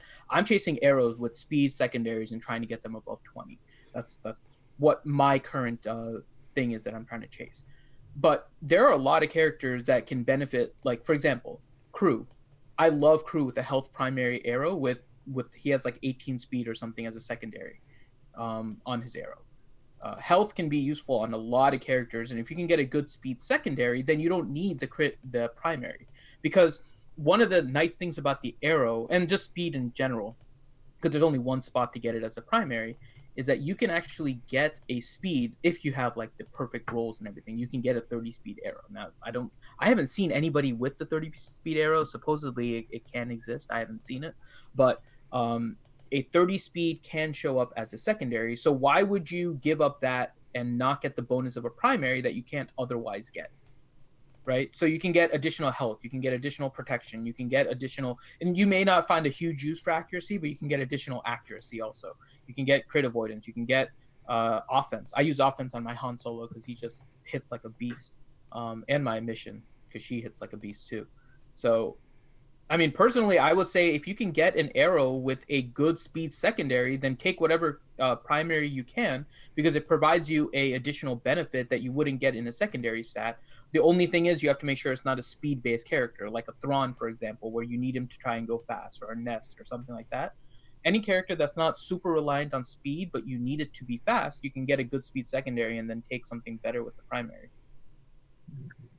Something to keep in mind is people's goals with crit chance for a lot of characters is around 40%. I know there's characters you can get into the 50s and 60s and 70s, but majority of characters that are damage dealers, they're doing like a crit chance set, a crit damage set, a crit damage triangle. Like they're trying to maximize damage output, and a lot of times they struggle to get to that 40% crit chance. And then a lot of leaderships give you additional crit chance. But let's assume even with leaderships, you get around 50 or 60. If you have a 35% crit avoidance, you effectually create someone who can't crit, because their 50% goes down to 15% crit. That's horrible. That is absolutely atrocious for a damage dealer. All the damage you stacked on that, all the offense you added, all the crit damage and all that stuff isn't going to be multiplied because it doesn't crit. And so you don't get all that amazing 222% or 216%, critical damage, because you just nullified it. So the only accuracy arrow I only use one, and it's on Magma Trooper. And that's just for consistency of the cheese team going against, on a 3v3, going against Triumvirate. When someone puts Triumvirate on defense on a 3v3, I still use the Magma cheese, and it works good. But the accuracy arrow makes sure that it actually works. That's the only one. As far as the crit avoidance, they use it on primarily tanks, like L3 has one at 35%. Zalbar has one at 35%. Sith Trooper has one at 35%. Gamorrean Guard has one. Yes, I use my Gamorrean Guard now. Started this week. It's pretty fun. Kanan has one. Chief Nebit has one because I use my Jawas, surprisingly. And then Treya, who doesn't make much sense, but it does because I'm using her as a tank when I use her. She's got a ton of protection and health. She's got the crit avoidance. And, with Bastila, she's got way more, defense and stuff. So crit avoidance makes a lot of sense, especially because what is attacking these teams statistically? Your CLS teams, which are high crit teams. You've got those, Scoundrel teams, which are high crit teams. You've got those, old school rebel teams that aren't CLS teams like, Wedge and Biggs that people like to bring in. So if you can reduce their effectiveness, you give your team a chance to actually do what it's designed to do, and things start to fall apart for your opponent. So I like crit avoidance, but I only use about 8. There's not a whole lot of characters, and primarily tanks. If you're going to use a tank and you know that it's going to be attacked by a high crit team, statistically speaking, as a traditional counter, you probably want a crit avoidance arrow on that character. But to be fair, crit avoidance arrows really should be taken to 6E, and that's an investment to find a crit arrow, find it with some speed secondary, and then take it all the way up to gold and then to 6E. That's a huge investment for one piece of one pie. So for a lot of people, this is just not a viable option unless they're a consistent spender. All right. A couple questions for Warrior. First one from Hellenix. Question for Scissorman Warrior. So I've been making my Sith work in Squad Arena for the longest, and it's now becoming expensive. I fear the end for my Triumphant Squad is nigh. Is it worth spending the resources to fully remod my teams to use CLS, Juhani, Chewie, R2, and C-3PO now, when I anticipate a new meta being released in February? I don't have Jedi Knight Revan, but I'm ready for his second release. Help me, Scissorman Warrior. You're my only hope. Yeah, so it's definitely worth it. Why not? If you're at a point of frustration or lethargy with the game or anything, and you think there's another team that's going to be more fun to run, even if it's not as defensible, which it probably will be, but let's pretend it's not. If it infuses fun, why wouldn't you? And yes, it's always worth it. The modding is relative. It's like 76,000 to pull and and then to put on is free. So you lose a little bit of credits to do it. You'll probably waste 100,000 credits or whatever. But in the scheme of things, that's not a lot, and it's easy now. You can just build your team's composition of just build the preset loadouts, and then for both teams, and then yank them off, change them out, and then if you don't like it or things aren't good, spend the 100,000 to move them back, and to put them back or whatever. So you're out a few 100,000 credits to try. But I would. I mean, I'm the same way. I hate it. I'm like, oh, I got to change all my mods over. And your old team, you're like, these are still good characters. You don't want to throw trash mods on them. So then you have to remod and everything. It's a mess. I hate modding. I love mods, but I hate mods because they take so much time and effort. But I do like the fact that we can tweak our characters exactly how we want them. But it's worth the credits, in my opinion. And if it adds fun, even, half more fun than you're having now, then it would be worth it for sure. And I know that running the Rebels team that you're talking about would be a bunch more fun. That's the most fun team there is, in my opinion, in this meta currently, because, Revan teams, where you get Jolie down to a sliver and then he's healed by the AoE from Revan, and then he goes again, and next thing you know, he's got half of his protection and all his health back, and you're like, what? I just almost killed him. That's frustrating. Same thing with the Mace timeout teams in Ships Arena. I'm almost to the point of wanting to switch back to a normal team, because it's like 4-minute battles every time, and it's really it's just, I don't know, there's a lot of frustration with battles that take 4 minutes long, and that's kind of Jedi teams, and that's Mace teams right now. Yeah. All right, and the other question for you from Jason Coonan, question for Warrior. You mentioned you think 2 capital ships will be launched pretty close to each other. Which capital ships do you think will come, and what factions will be used to get them? For Warrior. Oh, I'm sorry. Say that again. I thought you were going to someone else. No, I said... Say it again. I know. I'm sorry. Question for Warrior. You mentioned you think 2 capital ships will be launched pretty close to each other. Which capital ships do you think will come, and what factions will be used to get them? Light side, dark side. to be complimentary, since there's 2 and 2 right now, they probably do 1 and 1, and probably General Grievous or Newt. I could see, and I know this would probably frustrate a lot of people, but I could, because a lot of people want the invisible hand, but I could see Newt, because there's still really no use for Newt in the game. There is, but there isn't. Like, there's, nobody really wants to take Newt up. There was a couple cheese teams with Newt, but most people still don't use them, and many people didn't get caught up in, taking Newt up. Plus, you didn't even need to take Newt up. It was his leadership that he could die. But they like to make a character completely relevant by giving him a ship instead of reworking the character, because then you have to invest in a character that you don't want to have to invest in. So I could see Newt actually getting the capital ship and General Grievous getting a rework, which will probably, like I said, frustrate people because they want General Grievous's capital ship. But Newt will probably get the capital ship. Grievous will get the rework during the whole separatist thing that they're going to do probably over the next 6 weeks. And then they'll probably counter with Holdo being an individual, and so that would be a reward for some people who went ahead and leveled Holdo up. And for everyone who hates Rose and Holdo, it would be a middle finger for you, because you would have to level her up to use her capital ship. And I think they could have an ultimate with that capital ship that would be pretty amazing. Something that's kind of ends the battle type thing. But if it's not Holdo, I don't honestly know who they would use on the light side as far as bringing another capital ship in. I don't know. Okay. Next question will go to Remon. This is from Jason Hommel. Question: Once I max Chimera and Executrix, I've been saving prestige, currently 750. Should I finish the other 2 capital ships or save the incoming capital save for the incoming capital ships? Okay, so he has enough prestige for what right now? Once I max Chimera and Executrix, I've been saving prestige, currently 750. Should I finish the other 2 capital ships or save for the incoming capital ships? I would save for the incoming capital ships just in case. I mean, I'm actually doing that right now too. Now I already have those ships done, but I don't know if we're going to get 2 capital ships right next to each other.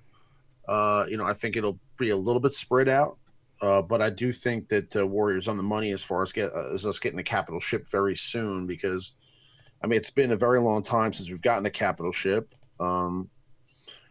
And to be honest with you, they did this whole rework to ships. They invested a lot of money and time and resources into creating ships 2.0 and, making ships a more playable, option for the game, a more playable game mode.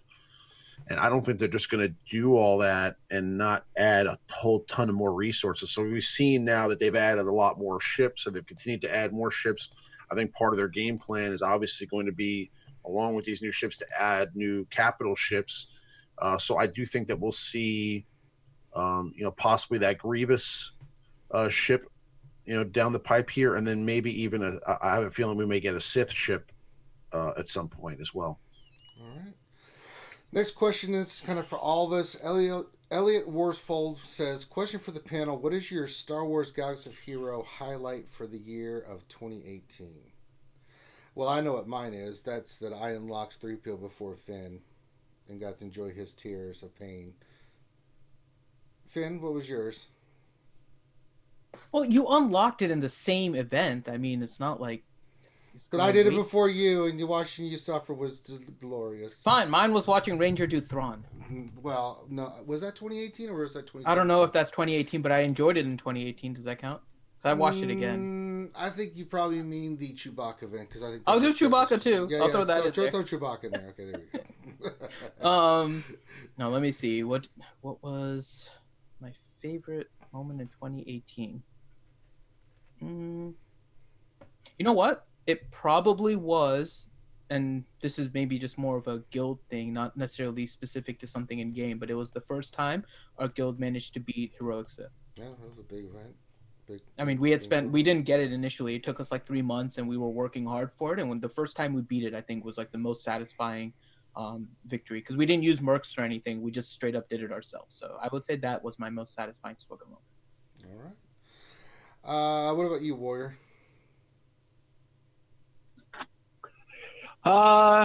Honestly, it just happened this week. I constantly say I'd like to just be kind of like done 100% with spending, and Nest was the last character I actually like bought, and I haven't bought a character since. And I just want to kind of put my account on cruise control and just enjoy the game for what it is, and not, be that hyper competitive individual that I always am. And the only way to do that is to just get out of myself and just stop, any investment into the game and just enjoy it for what it is and enjoy the grind and enjoy that. And so I've been doing that over the last, few months. I've got, multiple ships that I still have to get from 3-star up. I'm working on IG 88 ship right now, and it's only got it 5-star. So it's fun. It's been fun grinding, and actually you get putting your energy towards something and doing that. I enjoy that, and so you get to a point of competitiveness and where you can spend money, so you do, and it's like so I'm glad that I've got like 5 characters that are 4-star that I'm working. When they get farmable, I'll farm them up and stuff. And but this week, like 10 days ago or so, I officially put all Omegas on every character in the game that exists. So I no longer need Omegas ever, except for new characters and Zetas. That's it. So, because the Omega need for Zetas. So like, I don't have to think about, do I have to spend my 1,200 crystals on, 10 more Omegas or not, because I don't have to do that anymore. So now I'm going to start stockpiling Omegas. You guys have no idea how excited I am about that, because when new characters come out, I'm just going to be able to blast their gear to 11 without having to spend a penny, and blast their abilities up with Omegas without, having to spend a penny. And so I'm at that point finally in the game where I can be free to play, but it'd be easy because I've got a stockpile of everything, which I think everybody wants to, but you just never get there. And so I'm finally at that point where I can start stockpiling for all of the future content. I guess I felt like I've never been there before to stockpile. So yeah, hitting all Omegas, it was pretty insane. I finally put them on. I'm like, yep, I'm done. That was pretty awesome. There you go. What, Remodding? I would say, honestly, I've been waiting for Revan to come into the game for a couple of years, and I'm really, really stoked about that. That was pretty awesome. But like personally in the game, I would say,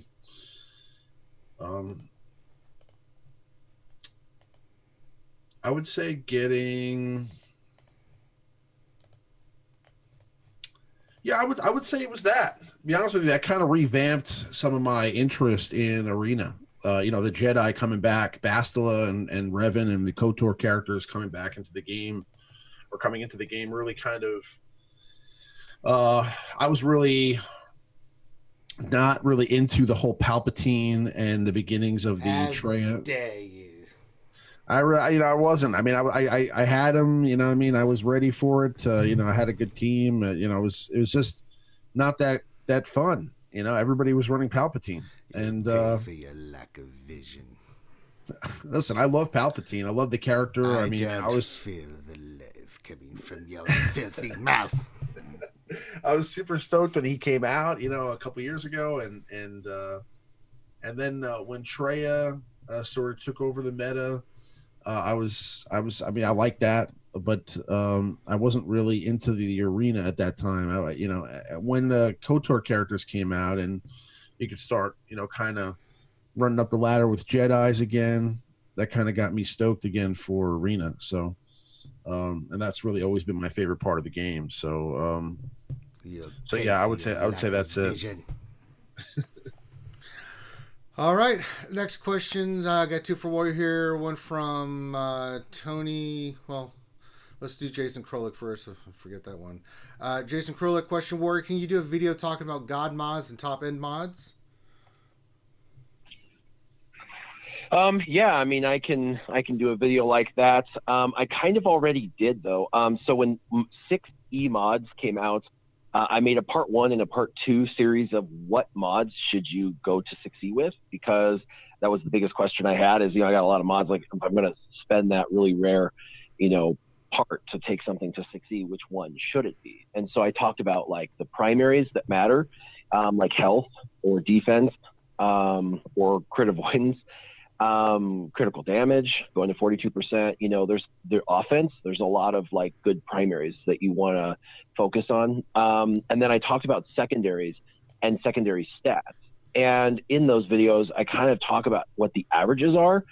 So when you're looking at your mods, you kind of know what should I be getting. For example, if you can get around 2% crit chance or 2% potency per roll, that's good. If you get any secondary stat that rolls 3 or 4 times, that's basically a god mod for that particular stat. When you get any mod to roll any particular secondary 4 times, that stat is going to be completely loaded. 8% potency, it's nearly a primary stat. You know what I mean?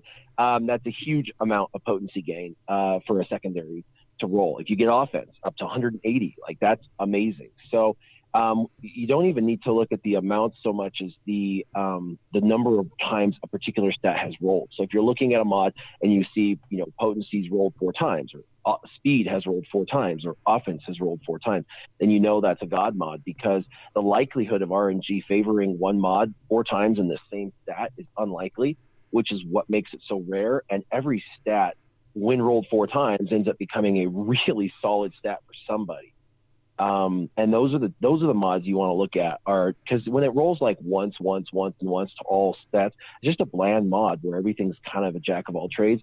Those are going to be less important. But you kind of want to look at your rolls too. I mean, if your offense is 40, it's probably going to roll pretty decent. If your offense is 22, then it's kind of low. And they already said if it starts crappy, it's going to end crappy.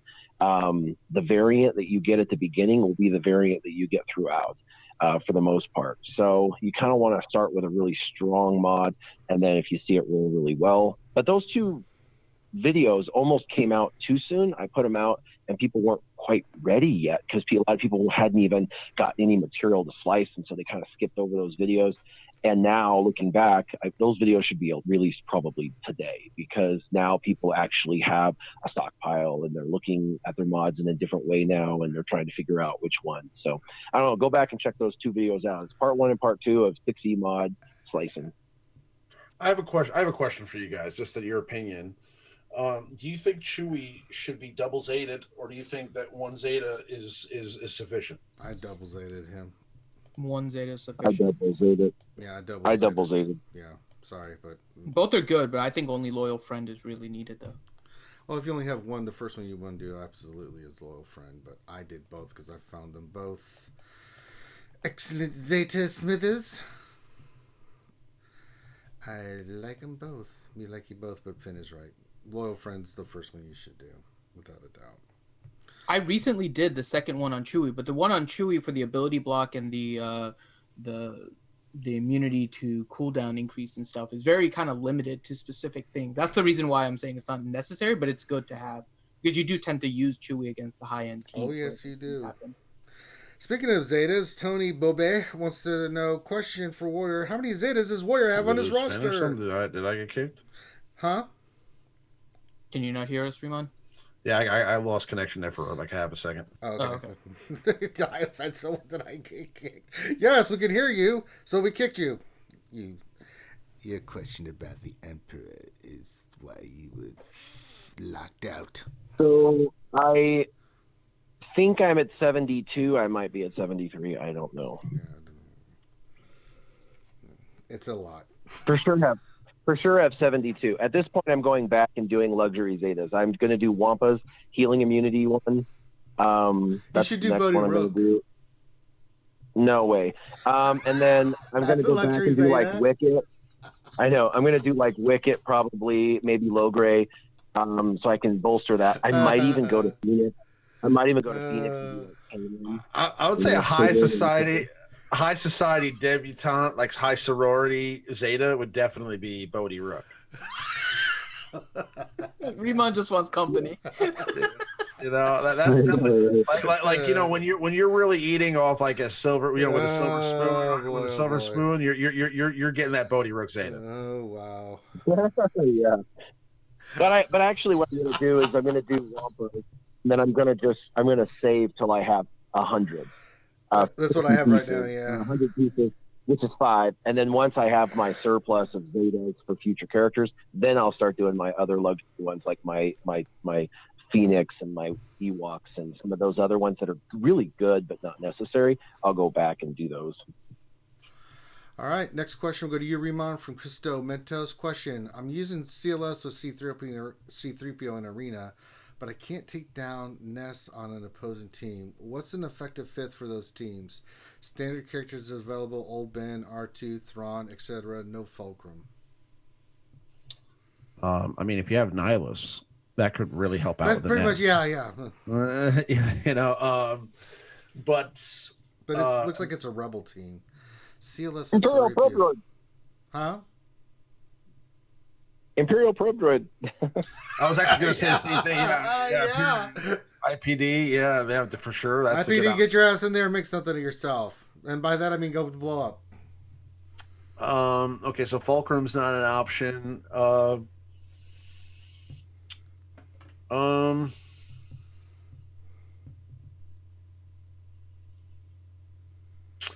Yeah, I mean, I would say that you know, you definitely want to get yourself like you know, Nest is like, besides the Revan led teams that have the you know, because of the way Revan's leader, I guess, works against Nest, there's not a lot of other options.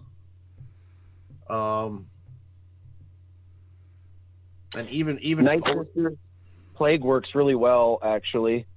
Plague, you can stun her with old Daka, and as long as she stays stunned, you can just keep stacking. Especially if she's the last one, you can just keep stacking Plague on her, and then when she finally takes a turn, it just eats through. And even though she has health steal and she can get it back and drop Plague, you can keep using that Plague against her and that stun lock against her. That's how actually I took out Akira L3. Nest was Mother Talzin, old Daka, and I don't even remember the third one. What about Deathmark? No, she's actually kind of, well, I don't know about the new change. Deathmark might work after the new change, but the old Deathmark, it didn't matter because you could mark her and hit her, and her protection regen was greater than the Deathmark damage. So, but maybe with the rework on health stack, but you got to reduce her health. There is a few key characters that do health reduction stacking. There's also a few characters that bypass protection, like Sith Trooper and Sith Assassin. Or Sith Assassin and Savage. I used that once. Yeah, I hit her with Sith Assassin. It stunned and went under health, and then I just Savaged her.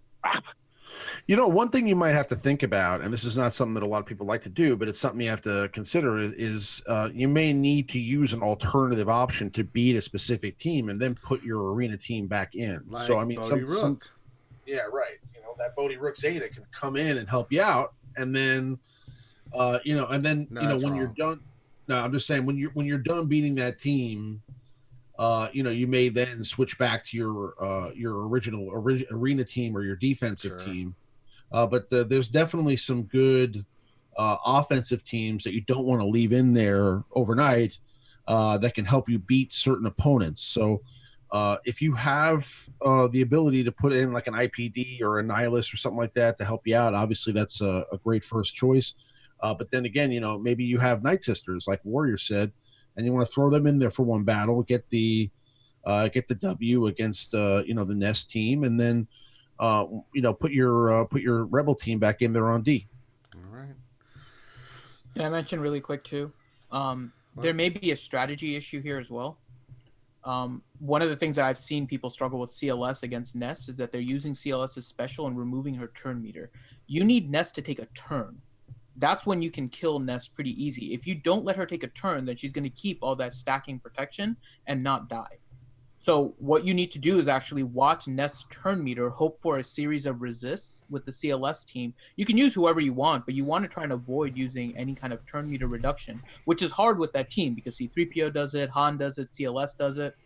But if you can get it so Nest is getting ready to take a turn, start using like never tell me the odds on Han so he doesn't attack and remove turn meter, right? You can then also, I mean, don't do oh my goodness and call everybody to attack and reduce turn meter. You can maybe end up reducing just by a little bit using C-3PO's basic or something like that. CLS, you're just using his basic. You're not doing his special and removing everything. So timing the abilities that minimize turn meter reduction can also get Nest to take a turn. And once Nest takes a turn, you're going to have a lot of burst kind of saved up, whether it's CLS or Han or Chewie, in order to take it out. So make sure you're looking at turn meter also. I actually got screwed with this on the most recent Grand Arena with 3v3 because I went in there with CLS, C-3PO, and Han. And I shouldn't have done that against the Nest team, but Nest was the last one left on the board. And for some reason, I thought the expose with the rework to Nest would work, and it didn't. So I literally just sat there with the Nest. It was impossible. I got timed out. So it was just CL. It was just I just kept reducing turn meter, and there was nothing I could do that was. I mean, because of the 3v3 nature of it. I mean, Han, was constantly reducing turn meter. CLS was constantly stunning with his basic. C-3PO was constantly calling in Han or CLS. So there was like no way I could avoid reducing. I mean, he was just, Ness was just stunned the entire battle. There was nothing I could do. That is why you failed. All right. Question for me from Helenex. Oh my God. If someone has a quotations face meant for radio and a quotation voice meant for silent films, should said individual give up their YouTube SWGOH celebrity aspirations? I'm not totally asking for myself. I'm totally asking for your friend. Next question. I'm going to get you, Helenex. Finn, I'm not going to let them get away with this. They just said you're ugly and your voice sucks. I shall avenge you. I'm not wrong. Next question for Warrior from Red 5. Question for Warrior: what is a good flat defensive stat? 15 or higher. 20. How does defense translate into stat? What effect does plus 20 defense have on armor? You just asked a shit ton of questions. Excuse my language. Please go back and do one at a time. What? You just asked a whole bunch of different stats. Oh. Go back and just one at a time them, right? He's asking, are they good? Well, he's basically question for Warrior. What is a good flat defensive stat? 15 or higher, 20, or how does defense translate into stats? What effect does it's a percentage? It's a percentage of a percentage every time. So it's not linear. You don't get if you add a percentage, it's a percentage of the percentage, and so it's really hard to get defense over 50%. But 50% is where your goal is if you're going to focus on a stat. If you're going to focus on defense for a character, get their defense to 50% or above if you want it to be effective. As far as a secondary defense stat percent, I don't really know what's the best, but I know the defense percent jumps better than the flat defense. So defense percent is probably the route to go. But for flat defense, if you can get over 30 defense, flat defense, that is a good, because it averages 8 to 12 per roll. So 8 times 4, is going to be 32. That would be insanely good. Okay. I saw some pictures of people showing these screens of Grand Arena where they could see all the opponents in their bracket. Where is that option? Event rewards in the bottom left when you enter in before you go into any screen. If you click on the rewards tab, it shows you what the rewards are plus all 8 people in your bracket. And if you click on them, you can see their collections. Mm-hmm.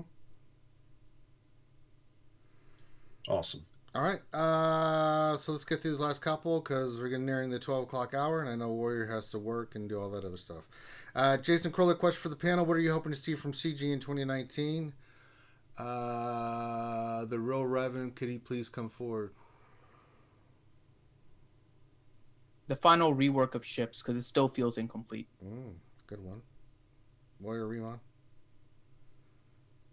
I think, if they do mythic tiers to the old raids to breathe new life into the old raids, that'd be cool. And, just seeing the new characters that they're going to introduce, it'd be nice to see them kind of go back and pay homage to some of those characters that have been requested for a long time, but were never added.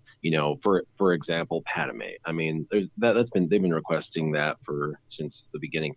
The other thing I think would be fun is they have a lot of NPCs that are in the game built that we can't play, but they're kind of fun. It'd be cool if they opened up the idea of just bringing in some just NPCs for free-to-play farming. Like, let's pay homage to the last few years of this game, the next 2-3 years of the game. Let's just bring out some characters that we're not going to make money on. We already have their kits built. The kits don't have to be OP. Let's just move them over to the PvP side and bring them out as a character, put them on, a marquee event, and then after marquee, immediately have them farmable in the Galactic War shipments or something. You know what I mean? Like, yeah, they don't have to change who's already in those stores, but to add individuals into those stores by bringing out some. And yeah, people like whales will get that and collect it because they're collecting. But for free to play, it will give a few more little NPC options of easy to farm characters that might help them along their journey or just that people enjoy. So it'd be fun for them to. I'm just interested to see what they do decision wise for characters over the next year. Scout Trooper, man, Scout Trooper. But I'm kind of with Ranger on them adding the other version of Revan. Maybe like a light side / dark side version. But if not, besides that, I would like to see something that has to do with the Death Star, Porkins, like a Death Star raid. We'll add Porkins. There you go, Remon. Porkins would be cool. I would be okay with some like